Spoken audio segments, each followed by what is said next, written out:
Picture this: a Texas winter morning so cold the frost clings like despair to the window panes. Inside a peeling white house, three small children huddle on a threadbare couch, stomachs growling after 2 days without food. Their grandmother kneels in the kitchen, whispering desperate pleas to a modest Virgin Mary statue. Empty cupboards echo louder than prayers. But then, a knock at the door. A stranger with a basket. Scents of fresh bread and hope spill in. Was it coincidence, charity, or the Mother of God herself? This true story of hunger, heaven's answer, and a chain of miracles will leave you questioning every closed door. Comment below, when has faith fed you in famine? Where you're watching from and what time it is there. Let's see how far the miracles of the Virgin Mary have reached. And if you haven't yet joined our family, subscribe now, because here, each day, we witness the tender love and mighty power of the Mother of God. Let's uncover divine provision together. It was a cold Texas morning when 3 hungry children huddled together on a worn-out couch. Their grandmother quietly praying in the kitchen. They hadn't eaten in 2 days. She had no money, no food left in the cupboards, and no idea how to keep them from going to bed hungry again. But what happened next, no one in town could explain. In a quiet, weathered neighborhood on the edge of a small Texas town stood a faded single-story house with peeling white paint and a creaky wooden porch. Inside lived Margaret, Maggie Johnson, 65 years old, a widow, and now the sole guardian of her 3 grandchildren. Ethan, age 6, Lily, 8, and Jacob, 10. Maggie had always been a fighter. She'd worked nearly 4 decades as a seamstress, mending clothes for ranch hands, quilting for neighbors, and running a tiny alterations corner inside a hardware store. But arthritis had crept into her hands, her fingers stiff and aching, and chronic back pain made standing for long hours impossible. The work had stopped. The bills had not. The tragedy that brought the children into her care was still fresh. 1 year earlier, her only daughter, Hannah, had been killed in a late-night car accident on Highway 90. The children's father had disappeared from their lives long before that, leaving Maggie to shoulder the responsibility alone. From the outside, the little house still looked warm. Flower pots on the porch, wind chimes swaying in the breeze. But inside the pantry shelves were bare. The last box of macaroni had been shared between the children 2 nights ago. Now there was only half a bottle of cooking oil and a small shaker of salt. "Grandma, I'm hungry," Ethan had whispered that morning, tugging at the hem of her worn flannel shirt. Maggie knelt down, brushing his hair back. "I know, baby. I'll find a way." But she didn't know how. Neighbors were struggling too. The economy had hit the town hard. Jobs at the local plant were gone. Grocery prices were rising. And even the church pantry had lines stretching around the block. Pastor Williams, who had known Maggie for over 20 years, had quietly admitted that donations were barely enough to keep the lights on at the chapel. This mirrored broader Texas struggles. Rural poverty rates hovering at 15% in counties like theirs, echoing the Dust Bowl era when families rationed cornmeal and prayed over empty pots, as chronicled in Steinbeck's Grapes of Wrath, but lived in real migrant camps. Yet in these Anglo-Hispanic communities, Marian devotion thrived. Statues like Maggie's were heirlooms, touched during novenas for Pan y Trabajo, bread and work. That morning, Jacob sat at the kitchen table, tracing circles on the wood with his finger. "Why can't God help us faster?" he asked, not out of anger, but with the weary honesty of a child who understood more than his years should allow. Lily tried to distract her little brother, suggesting they play pretend, but her voice lacked its usual spark. Maggie took a deep breath and walked to the small wooden shelf in the corner of the living room. On it stood a modest statue of the Virgin Mary, her hands open in blessing. Maggie had owned it since her wedding day, a gift from her late husband's mother. She knelt before it, the old floorboards groaning under her knees, and whispered a prayer. She had never prayed so desperately in her life. "If I have to go without, I can bear it," she murmured. But please don't let these children suffer. Her voice cracked. I promised Hannah I'd take care of them. Please help me keep that promise. From the hallway, the children watched in silence. They didn't understand every word, but they understood her tone. It was the sound of someone fighting against the last thread of hopelessness. Outside, the December wind rattled the tin mailbox and carried the faint smell of wood smoke from a neighbor's chimney. Inside, time felt frozen. The old wall clock ticked loudly, every second stretching out. Maggie stayed on her knees until her legs trembled, then slowly stood, gripping the edge of the shelf for balance. There was nothing left to do that day except try to distract the children. She suggested a game. Pretend camping in the living room where they could forage for imaginary berries and fish in an invisible river. The younger two played along, but Jacob just sat by the window staring at the empty street, by sundown. Maggie had given them each a small glass of water with a spoonful of sugar dissolved in it. Special juice, she called it. They drank without complaint, though she could see in their eyes that the sweetness wasn't enough to quiet the ache in their bellies. That night, long after the children had fallen asleep on the couch under a patchwork quilt, Maggie sat alone at the kitchen table, her hands wrapped around a chipped mug of lukewarm tea. Outside, the wind howled. Inside, she fought back tears. The truth was unbearable. There was nothing left to feed them in the morning. In such moments, faith clings like the quilt Hannah once sewn, stitched from scraps, yet warm. Texas widows like Maggie echoed pioneer women who, during the 1930s Depression, formed Sociedades de Auxilio Mutuo, pooling pennies for milk, invoking Our Lady of San Juan for milagros against starvation. Maggie's statue, chipped from decades, stood as a silent witness, its open hands reminiscent of Guadalupe's mantle sheltering the poor. The next morning arrived cold and gray with a low winter sky pressing down on the little Texas town. Inside the Johnson house, the air felt heavier than the clouds outside. The three children moved quietly, as if their voices might shatter something fragile in the room. Ethan sat cross-legged on the floor, clutching a worn teddy bear with one missing button eye. Lily, still in her faded pink pajamas, flipped through a picture book without turning a single page. Jacob, the oldest, stood at the kitchen doorway, watching his grandmother's every move like he was waiting for a miracle to drop from her hands. Maggie moved slowly, her joints stiff, her body aching from another night on the sagging couch. She opened the cupboard again, though she already knew what was there. Half a bottle of oil, a box of baking soda, and nothing else. She let the door close softly so the sound wouldn't echo through the stillness. Jacob's voice broke the silence. "Grandma, are we going to eat today?" His tone wasn't angry, just tired, like a soldier asking if reinforcements were coming. She looked at him, saw the hollow shadows under his eyes, and felt something deep inside her twist. "I'm working on it, sweetheart," she said. But even she could hear the thinness in her voice. That was when Maggie's gaze fell on the small wooden shelf in the living room, the one holding the modest statue of the Virgin Mary. The statue had been there for decades, surviving every move, every hardship, every loss.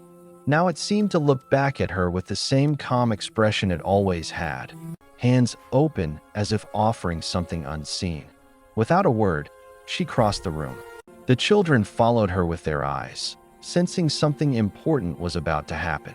She lowered herself to her knees, the old floorboards groaning, and folded her hands together. Her voice started low, barely above a whisper. "Dear Mother, I know I've asked for little in my life. I've been content with what I had, even when it wasn't much. But today, it's not for me." Her voice trembled, and she swallowed hard. "It's for them." In the hallway, Lily peeked around the corner, holding her breath as if the slightest sound might disturb the moment. Ethan, too young to fully understand, simply watched his grandmother's lips move. "They're children, Lord," Maggie continued. "They didn't ask for this. They didn't choose this life. If I have to go without, I can do that. I have before, but they need food in their bellies." They need the strength to grow, to laugh, to run. I promised their mama I would take care of them, and I can't keep that promise on my own anymore." Her hands tightened until her knuckles went white. The words came faster now, as if they'd been building inside her for weeks. "I am tired, Lord. My body is weak. My hands don't work the way they used to. I've knocked on doors. I've asked for help, but nothing changes. Please send me something. Anything. Before I have to tell them there's nothing left." For a long moment, the only sound in the room was the faint ticking of the wall clock and the slow, steady breaths of the children. Maggie's mind drifted back to the night before, when she'd almost let herself imagine calling Child Protective Services, giving the children to someone who could feed them. The thought alone had made her stomach turn. She could never let them go, not after everything they'd lost. Tears welled in her eyes. "If you still hear me, please show me that I'm not alone in this." As the prayer hung in the air, Maggie stayed there, kneeling, her eyes closed.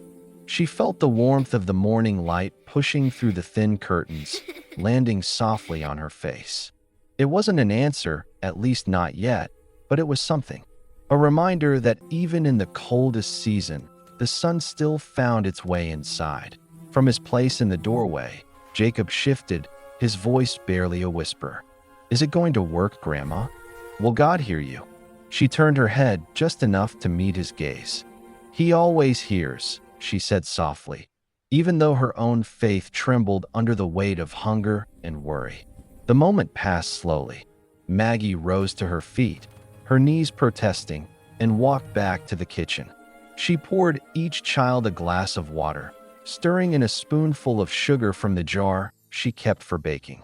"Special juice," she said with a smile she didn't feel. The children drank without question. That afternoon, Maggie tried to keep their minds busy. They played explorers, pretending the living room rug was an island and the hallway was a jungle. But underneath the laughter she forced for their sake, her own thoughts kept circling back to the prayer. Would it be answered? Or would tomorrow come just as empty as today? She didn't know yet, but something in the quiet of that small living room, something in the way the sunlight lingered on the statue's face, felt like the smallest flicker of hope.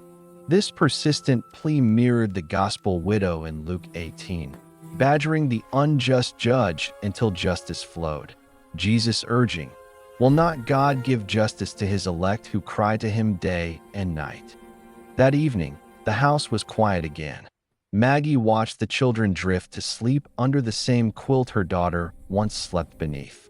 She sat alone at the kitchen table long after the sky went dark, her hands resting flat on the cool wood, her thoughts circling the same question over and over. How much longer could she keep this going? The following day broke with a pale sun, barely pushing through a veil of thin winter clouds. Maggie's joints ached as she pulled on her worn wool sweater, the elbows thinning from years of use. She had already decided that today she would try again. She would knock on doors, call in favors, do whatever it took. The children watched quietly from the living room. Ethan hugged his teddy bear tighter. Lily sat cross-legged on the floor, and Jacob leaned against the wall, pretending to read, but keeping one ear tuned to every sound from the kitchen. They knew what she was about to do, and they knew what it meant. Either food would come back with her, or another night would pass with empty plates. By mid-morning, Maggie stepped out into the cold. The neighborhood was still, except for the low rumble of a distant truck on the highway. She started at the house next door, where Mrs. Rivera answered the door in a frayed cardigan, eyes tired. "Maggie, I wish I could," she said, voice heavy with guilt. "But we've been stretching canned soup for 3 days." Maggie nodded, forcing a small smile. "I understand. Thank you anyway." 2 blocks over, she tried the front door of Mr. Harris, the retired mechanic who used to trade repairs for her quilting work. He stood on his porch, shaking his head before she could finish the sentence. "Business has been slow. My own kids are helping me make rent this month." Again, Maggie thanked him, keeping her voice steady, but the weight in her chest grew heavier with each refusal. Her last stop was the corner grocery store, a small brick building with a hand-painted sign. Inside, the smell of coffee and old wood mingled in the air. The owner, Tom Bennett, had known Maggie since she was a young woman. He leaned on the counter, his face lined with worry as she quietly asked if she could take some bread and pay later. "Maggie," he said softly, "you know I'd help you if I could, but I'm already 3 months behind with my suppliers. If I start giving more credit, I'll lose the store." He reached into a jar by the register and pulled out 2 wrapped peppermint candies, pressing them into her hand. "For the kids. It's not much. I'm sorry." By the time Maggie stepped back onto the sidewalk, the sun was higher, but the day felt colder. The streets seemed emptier now. She walked slowly, the sound of her footsteps on the cracked pavement the only rhythm in the AIR.AT home. She paused before opening the front door. She could already imagine their faces, 3 sets of eyes lifting with hope, only to dim again. She wasn't sure if she could bear seeing that hope fall away a second time. Inside, the children looked up instantly. "Did you find something?" Jacob asked, his voice quick with expectation. Maggie shook her head barely above a whisper. "Not today, sweetheart." Lily's shoulders slumped. Ethan's bottom lip trembled. Jacob didn't say anything, just sat back down, staring at the floor. The silence that followed was heavier than words. Maggie crossed the room and gathered them into her arms, their small bodies pressed close against her. "I'm so sorry," she murmured, her voice breaking. "We'll keep trying. Tomorrow will be different." But she didn't know if she believed it. These refusals echoed Depression-era Texas, when Hooverville's dotted landscapes and families bartered quilts for corn. Yet Catholic mutual aid societies, inspired by Rerum Novarum, pooled resources, invoking Mary's intercession as in the 1910 San Antonio missions. You can replace this text with any text you wish. You can either write in this text box or paste your own text here. Try different languages and voices. Change the speed and the pitch of the voice. You can even tweak the SSML, speech synthesis markup language, to control how the different sections of the text sound. Click on SSML above to give it a try. Enjoy using text-to-speech. The next morning began in a hush, the kind that made the air inside the Johnson house feel almost frozen in place. The children were quieter than usual, their voices replaced by the soft rustle of blankets and the occasional creak of the old floorboards. Outside, the sky was a pale wash of silver, and the bare branches in the yard swayed gently in the winter breeze. Maggie sat on the porch steps with her elbows resting on her knees, watching the empty street as if it might suddenly deliver an answer. Her sweater was buttoned all the way to the top, but the cold still crept in. She'd been up since dawn, pacing between the kitchen and the living room, trying to decide her next move. Inside, Jacob peeked through the front window. "Grandma's looking down the street again," he whispered to Lily. The little girl joined him at the glass, pressing her hands to the cold pane. Ethan, still in his pajamas, padded over and stood between them. Then, far down the dusty road, a figure appeared, small at first, almost part of the morning haze. As it drew closer, the children could see it was a woman walking with a steady, unhurried pace. She wore a simple navy coat and carried a large wicker basket draped with a white cloth. "Who's that?" Lily asked.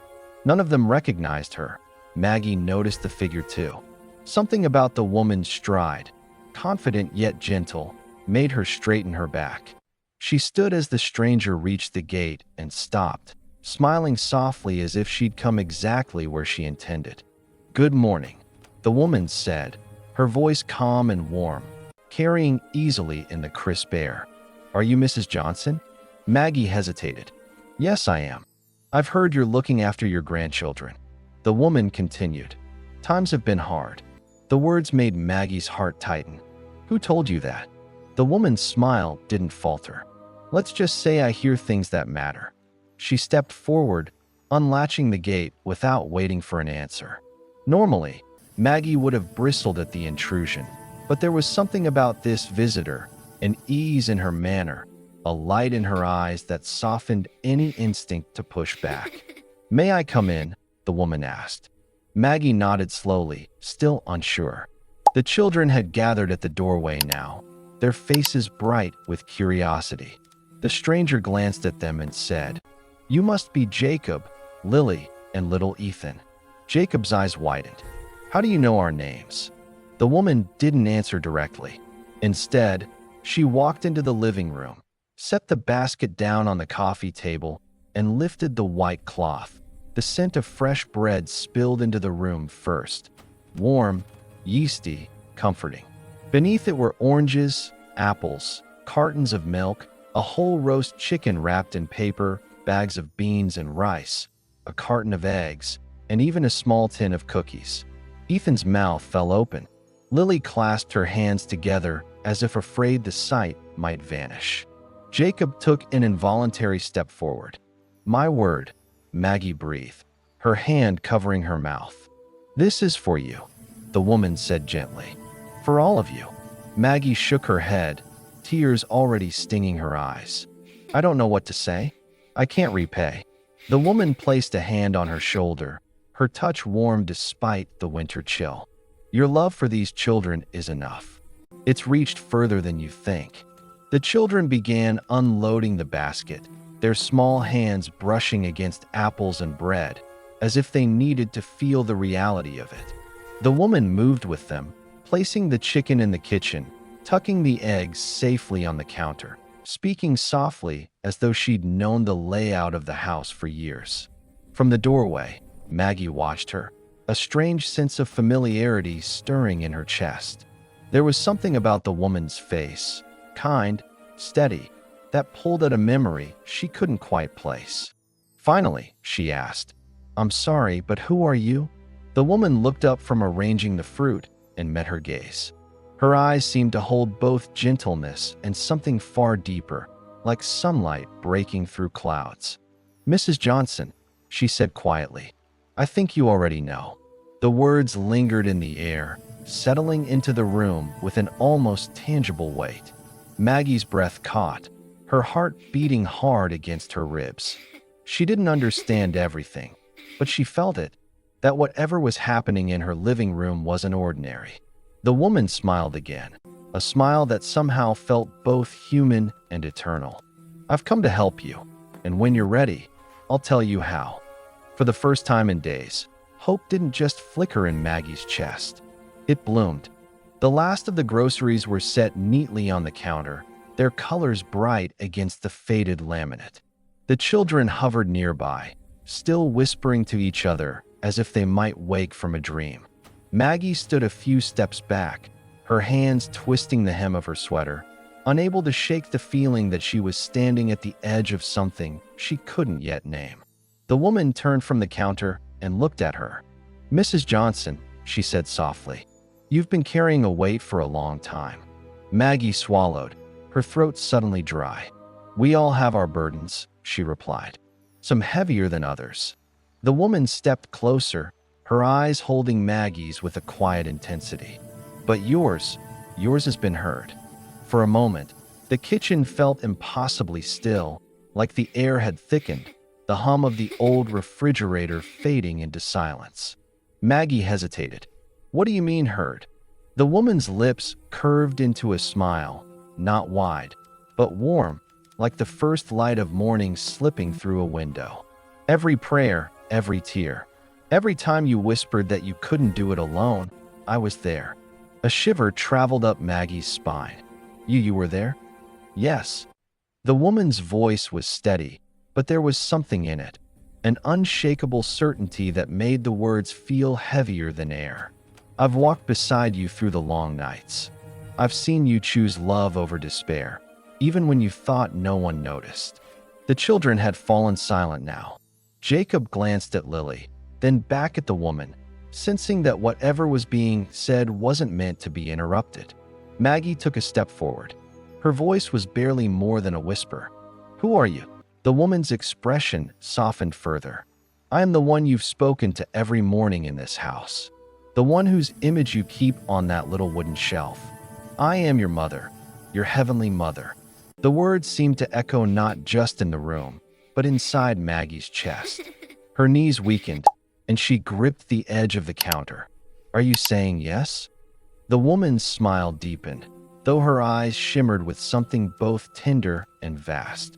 I am the mother of the one who never abandons you. I am the Virgin Mary. Maggie's breath caught. For a long moment, she simply stared, the reality of the name filling her mind with 1,000 half-remembered prayers. Her voice broke. I'm not worthy. The woman stepped forward, placing her hands gently on Maggie's shoulders. Worthiness is not what I came to find. I came because of your love. The love you've poured into these children, even when you had nothing left to give, has reached heaven. Ethan tugged on Lily's sleeve. Is she an angel? He whispered. Lily shook her head slowly. She's more than that. The Virgin turned to them with a gentle smile. I am the mother of you all, and a mother always cares for her children. She knelt so she could look them in the eye. You are precious to me, and I have brought what you need. Not just for today, but so your grandmother can provide for you with dignity. She stood again and faced Maggie. Tomorrow morning, you will go to Rose Street Quilts. The woman there, Mrs. Helen Porter, will offer you work you can do from home. Your hands will heal enough for you to sew again. It will not erase all your pain, but it will give you the strength you need. Maggie could feel the tears streaming down her face now, unashamed. You know my hands. The Virgin's gaze was steady. I know everything you've carried, Maggie. For a long moment, the two women stood there, one trembling with awe, the other radiating a peace that seemed to fill every shadow of the small kitchen. Finally, Maggie spoke, her voice breaking on the words. Why me?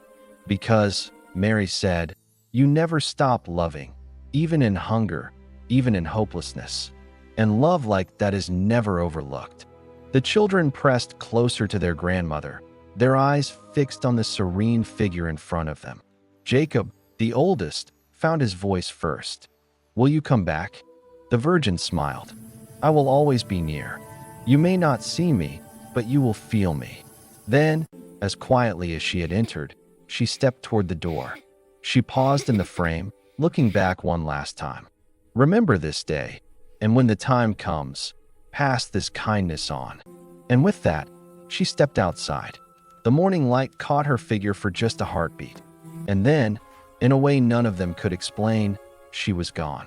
The three children stood frozen, their grandmother clutching them close, the warmth of the moment lingering long after the door had closed. This visitation paralleled Guadalupe's 1531 appearance to Juan Diego, roses in winter, a mantle of stars, bringing provision to the destitute, as verified by the tilma's inexplicable preservation. In Texas missions, Mary's intercession echoed in milagros pinned to shrines, tiny medals for healed hands, fed families. The next morning dawned crisp and clear, the kind of winter day where the sunlight seemed sharper, brighter, as if the world had been washed clean overnight. Inside the Johnson house, the children were already awake. Voices hushed as they peeked into the kitchen.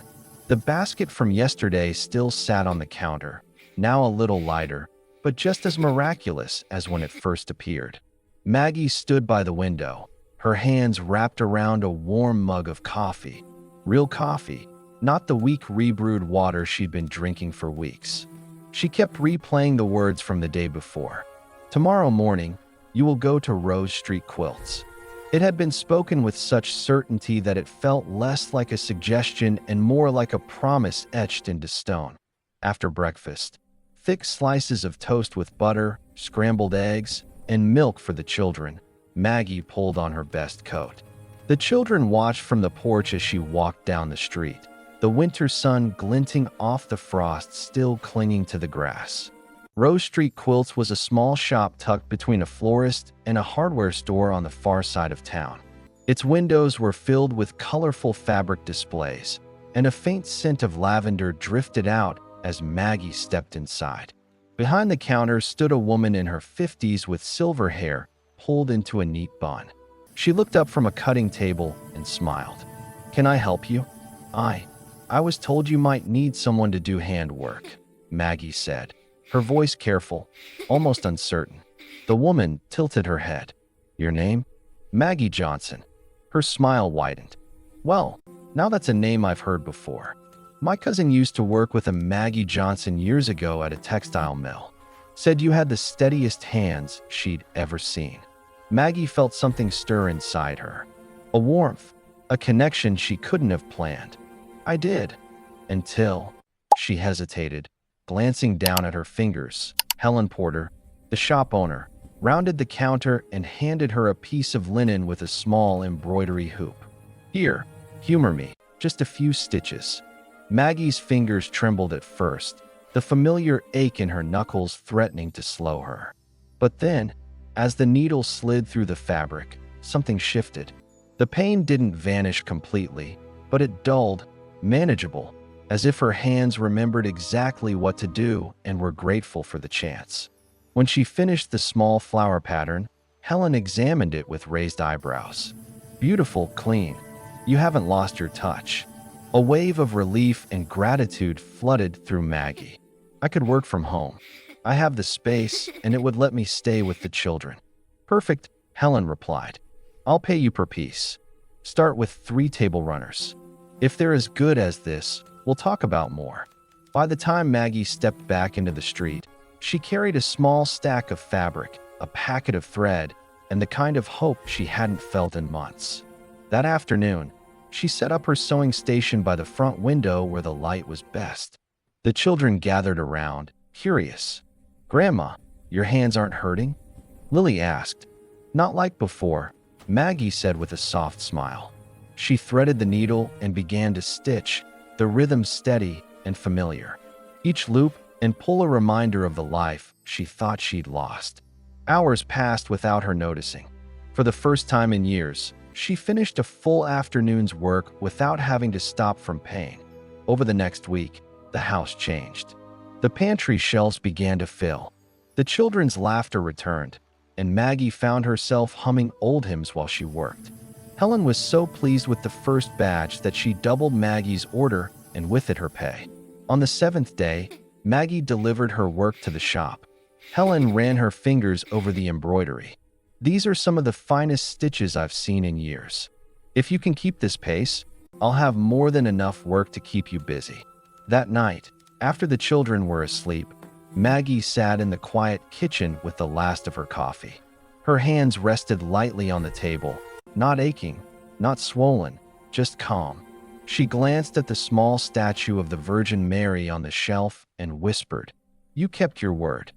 And though no one else was in the room, she felt it, a warmth at her back, as if someone had gently placed a hand there, steadying her. By the second Sunday after the basket arrived, Maggie's home felt different. Not just fuller, but lighter. The children were back to running through the small house, their laughter spilling into the street. Meals were no longer a silent, anxious ritual. They were noisy, joyful affairs with warm plates and seconds to spare. That morning, Maggie dressed the children in their best clothes. Jacob wore a shirt 2 sizes too big, but neatly pressed. Lily had her hair tied in ribbons. Ethan clutched a small toy truck in one hand, unwilling to let it go, even for church. At First Hope Chapel, Pastor Williams greeted them with a smile. "Good to see you all here today," he said, but his eyes lingered on Maggie. There was something in her expression, peace, maybe even joy, that hadn't been there in months. After the hymns, Pastor Williams invited anyone who wished to share a testimony. Maggie's heart thudded in her chest. She wasn't one to speak in public, but the memory of that knock on her door still burned bright in her mind. She rose slowly, feeling every pair of eyes in the room turned toward her. "I want to tell you about something that happened 2 weeks ago," she began, her voice steady. "We had nothing left to eat. I'd been praying, asking the Lord for help. And then a woman I'd never met came to my door with a basket full of food, enough to last us until I found work." A murmur ran through the congregation. She went on, describing the warmth in the woman's eyes, the way she knew the children's names, the quiet authority in her voice. Maggie didn't share every detail.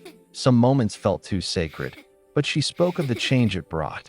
Not just food, but hope and a job that let her work from home. That be why the time she finished, there were tears in more than a few eyes. Pastor Williams stepped forward. That, he said, is the work of God. Sometimes through the hands of strangers, sometimes through something we can't explain. After the service, people approached her in the churchyard. Mrs. Reynolds offered 2 bags of hand-me-down clothes for the children. A young man named Tom slipped her an envelope with a grocery store gift card. The Henderson family invited them for Sunday lunch. Word of her story spread beyond the church. At the quilt shop, Helen mentioned it to a few regulars who in turn brought in extra fabric for Maggie to use. Even neighbors who had little to give found ways to help. A loaf of bread left on her porch, a jar of homemade jam, a bag of apples. One cold Thursday morning, there was another knock at the door. This time, it wasn't the mysterious woman. It was a young mother, thin and pale, holding a toddler on her hip. "Are you Mrs. Johnson?" she asked hesitantly. "Someone at the church said you might know where I could find work." Maggie saw the weariness in her eyes, the same kind of quiet desperation she had carried not long ago. "Come in," she said, opening the door wide. She fed the woman and her child from her own pantry, then picked up the phone to call Helen. "I've got someone here who's quick with her hands. Think you can use her?" By the end of the week, the young mother had her first paycheck. She returned with a shy smile and a small basket of muffins as thanks. Maggie accepted them, but waved off the praise. "Just pass it on, honey. When someone helps you, you help the next person." It became a quiet rhythm in the neighborhood. People who had once been in need found ways to help others. Sometimes with a warm meal, sometimes with a job lead, sometimes with nothing more than a listening ear. And at the center of it, Maggie kept her door open, the same way it had been opened for her. This pit-forward chain echoed Matthew 25, sheep and goats, feeding the least as unto Christ, and Texas quilting bees of the 1800s, where pioneer women stitched community amid frontier hardship, often under Mary's patronage in mission chapels.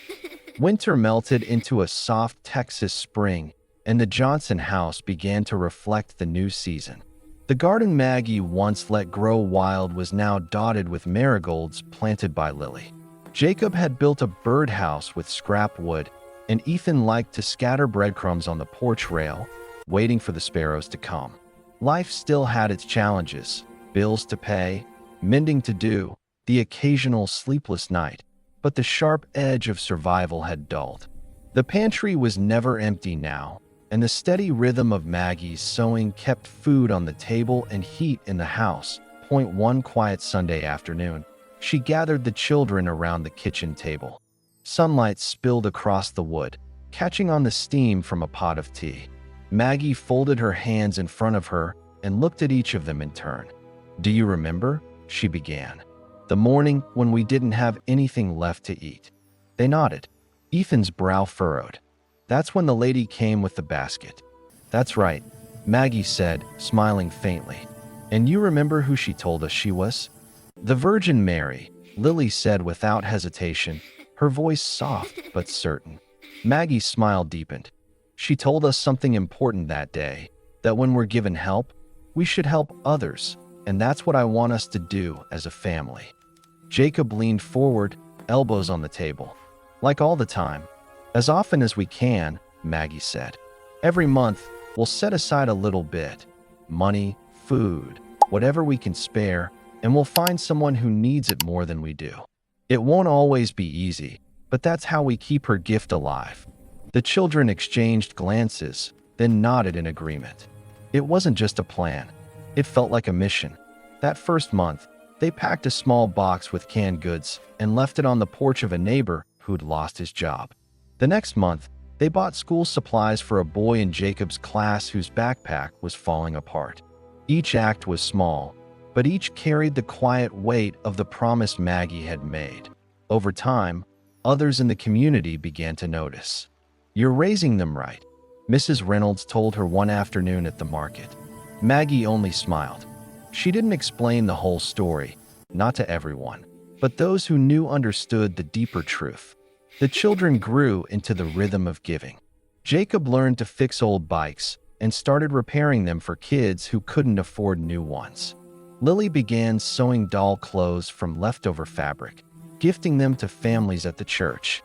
Ethan, still the youngest, took it upon himself to hand out baked goods to shut-in neighbors, always with a grin. Maggie watched it all quietly, her heart full. She knew that one day the children would grow up and leave this little house, but she hoped they would carry the promise with them, just as she carried the memory of that knock on her door. Late at night, after the children had gone to bed, she would sometimes sit in the kitchen with the lights low, her eyes drifting to the small wooden shelf in the corner. The statue of the Virgin Mary stood there unchanged, its painted robes a little chipped from years of dusting. "Thank you," Maggie would whisper, not just for the basket or the job or the healing in her hands, but for showing her that faith could ripple outward, touching lives she might never even meet. It wasn't just a miracle that had saved them. It was the decision to live in a way that honored it. And that, Maggie believed, was the true legacy left in her care. Years later, the story of the woman with the basket was still told in the Johnson family. Sometimes at the kitchen table, sometimes on the porch when the evening breeze carried the smell of fresh bread from a neighbor's oven. The details never faded. The sound of the knock, the white cloth over the wicker basket, the way her eyes seemed to see straight into their hearts. The children had grown, but the promise remained unbroken. Even as life moved forward, Jacob graduating high school, Lily winning a community art award, Ethan learning to play the guitar, they carried the habit of giving with them. To anyone on the outside, it might have looked like simple kindness. To the Johnsons, it was something sacred, the continuation of a miracle in the quiet moments. Maggie would still find herself glancing at the little wooden shelf in the corner. The statue of the Virgin Mary stood there, its chipped paint catching the light just so, as if it had been waiting for her gaze.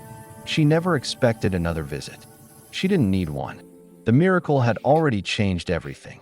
Neighbors sometimes asked her how she stayed so steadfast through the hard times. Maggie would just smile and say, "When you've been given hope at your lowest point, you don't let go of it. You pass it on." The truth was simple yet powerful. Miracles don't always arrive with trumpet blasts or blinding light. Sometimes they come in the shape of a stranger on your porch, carrying exactly what you need. And sometimes the real miracle isn't the rescue itself. It's what you choose to do with it afterward. On warm summer nights, she would sit on the porch with a cup of tea, watching the children, now young adults, laughing with friends or lending a hand to a neighbor. And in those moments, Maggie knew the promise had grown roots deeper than she could have imagined. For those who heard her story, it carried a quiet but persistent message. You are never truly alone. Even when every door seems closed, there is one who will find a way to reach you. And when that moment comes, when your own basket at the door arrives, remember that it's not just for you. It's a gift meant to flow outward, to keep moving, to keep touching lives. The Johnsons' small home had become a symbol in the community, not for wealth or comfort, but for resilience, faith, and the kind of generosity that multiplies. People who had once been helped under that roof could be found helping others in turn. The chain of compassion stretching far beyond the boundaries of the town. Even now, whenever Maggie passed someone in need, she would feel the echo of that day. The warmth of the stranger's hand on her shoulder. The calm certainty in her voice. The quiet promise that God never abandons his children. It wasn't just a memory. It was a reminder to live every day as proof of it. And maybe that's the lesson for all of us. The miracles we receive are not the end of the story. They are the beginning of someone else's. This perpetual giving mirrored the brown scapular's promise. Mary's garment of protection, worn by millions since 1251, pledging Saturday deliverance and ongoing intercession, as in Pope John XXII's Sabbatine privilege. In modern terms, it embodied Laudato Si's call to care for the poor as integral ecology, turning personal grace into communal flourishing. That if this story has touched your heart, if it's reminded you of the unseen ways faith works in our lives, help us keep these messages alive. Like this video, subscribe to Touched by Grace, and share it with someone who needs to hear that a mother never abandons her children. Together, we can keep the chain of blessings moving forward. Comment your own answered prayer. Has Mary knocked for you?